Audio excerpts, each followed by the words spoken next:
Hey, welcome back to ScreenCrush. I'm Ryan Arey, and today we're looking back at the movie Iron Man to use cutting-edge technology to analyze the film and see if maybe there was some hidden meaning that all of us lowly human beings missed. And to do that, I need the help of our ScreenCrush AI, Reba. Hey, Reba. Hello, Ryan, and small mammal. Reba, tell us about the movie Iron Man. Sure. Hello, I am Reba, the ScreenCrush AI who recaps and analyzes movies. Today I will examine The Iron Man. Iron Man is the story of wealthy man Tony Stark, who exchanges fame for sex and sells weapons in exchange for alcohol. To peace.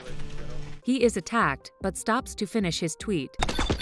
He is taken to a cave by the terrorists, torturing him with a swirly until he agrees to make them evil weapons. Instead, he beats metal with a hammer. His feeble organic heart is damaged, and he survives by upgrading his hardware. He makes a new friend, but waits several days before asking his name. What do I call you? My name is Jens. They construct a synthetic murder skin to destroy stolen weapons and burn fragile human flesh, but first, it must buffer. He returns home to announce he likes cheeseburgers and place his personal wealth at risk. Effective immediately, I am shutting down the weapons manufacturer division of Stark International. His friend is Obadiah Stane, who enjoys alcohol and invading personal space. We're a team. This is your legacy. With a box of scraps! Puzzle.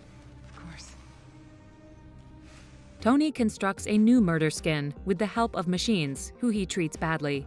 You're of no benefit at all. Move down to the top. I got it. That was out of line. Pepper Potts is his good servant. She penetrates him, but they have no romantic. Obadiah works with terrorists. This is a surprise. He locks up Tony's human flesh with an AirPod, but his life is saved by spare parts his servant preserved. Stane creates his own murder skin, called the Ironmonger, a combination of Iron Man and Fishmonger. Iron's Monger and Man fight, and Tony wins with cold. He is aided by servant Pepper. Pepper is great, isn't she? In the end, Tony defies his programming and announces he wears synthetic murder skin for hero time.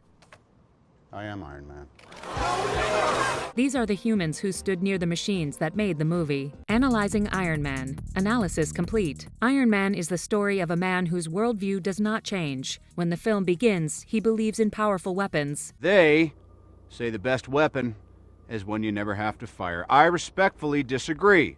I prefer the weapon you only have to fire once. And ends the film controlling the world's most powerful weapon. Tony does not try to stop war, only control it. The film begins in Afghanistan, the setting of America's longest war. The film was released in 2008, when it seemed United States wars would never end. And so the film has a view that war is a perpetual habit of human existence. This aligns with philosopher Thomas Hobbes's view of human nature. During the time men live without a common power to keep them all in awe, they are in that condition which is called war. In this film, the Iron Man murder skin becomes the common power to keep humans in awe. Tony Stark becomes a symbol for America. The United States gained military power by fusing industry and capitalism into one economic engine that provides Tony Stark with wealth. Tony believes in exceptionalism. Definition: the idea that an individual, nation, or society is inherently better than others and is therefore better suited to make decisions for all of humanity. He becomes a symbol for American exceptionalism and military power. I don't want this winding up in the wrong hands. Maybe mine can actually do some good.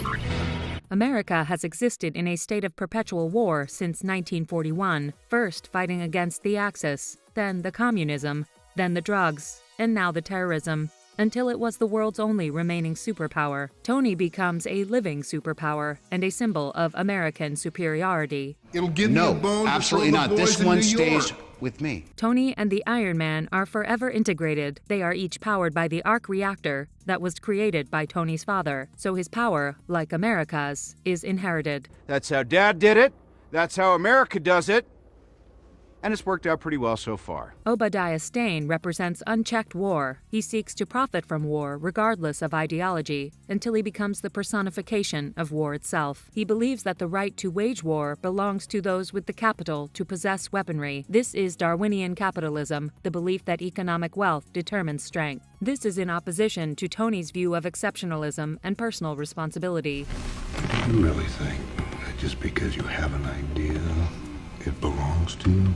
Stain is defeated by the arc reactor created by Tony's father. Like atomic energy, this technology could be used for violence or peace. Like his son, Howard Stark created weapons. My father helped defeat the Nazis. He worked on the Manhattan Project. A lot of people, including your professors at Brown, will call that being a hero. America inherits the atomic bomb from Howard, just as Tony Stark inherits the powerful arc reactor. Both Tony and America have to choose how to use the powerful weapons given to them by Howard Stark. The movie's lesson is that exceptional people and nations like Tony and America must take greater responsibility for their actions and be more selective about their wars. I had become part of a system that is comfortable with zero accountability. I'm being responsible. That's a new direction. Summary: Tony Stark stops selling weapons for money and creates a single killing weapon for his own pleasure. Goodbye.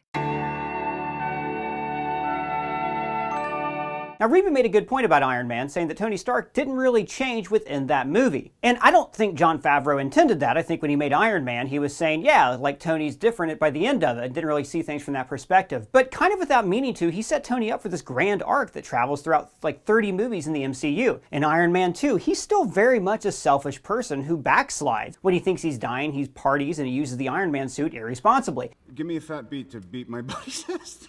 And then in the Avengers, he has to learn to actually be self-sacrificing. He has to learn how to put his ego aside and work with a team. Iron Man 3 was about him like coping with his own post-traumatic stress. And Iron Man 3 is actually where Tony attempts to grow. At the end of the movie, he throws away the arc reactor, saying that he'll walk away from the life of Iron Man. I'm a changed man. But then Age of Ultron shows him reverting back to his old addictions. He used to be addicted to alcohol and making weapons, but now he's addicted to the Iron Man suit. I see a suit of armor around the world. That addiction actually stems from fear, the same thing that motivated his PTSD in Iron Man 3 and that motivates him throughout the rest of the MCU. Just like in that first movie, Tony's main motivation is fear. And actually, I don't think Tony resolved his fear issues until Avengers Endgame, when he had absolutely everything to lose, a family, a daughter, but he still laid his life on the line to save the universe. Well guys, what did you think about Reba's analysis of the movie? Do you want to see us make more videos with Reba? Let us know your thoughts down in the comments below and let us know what other movies or TV shows we should cover. And if it's your first time here, please subscribe and smash that bell for alerts. For ScreenCrush, I'm Ryan Arey.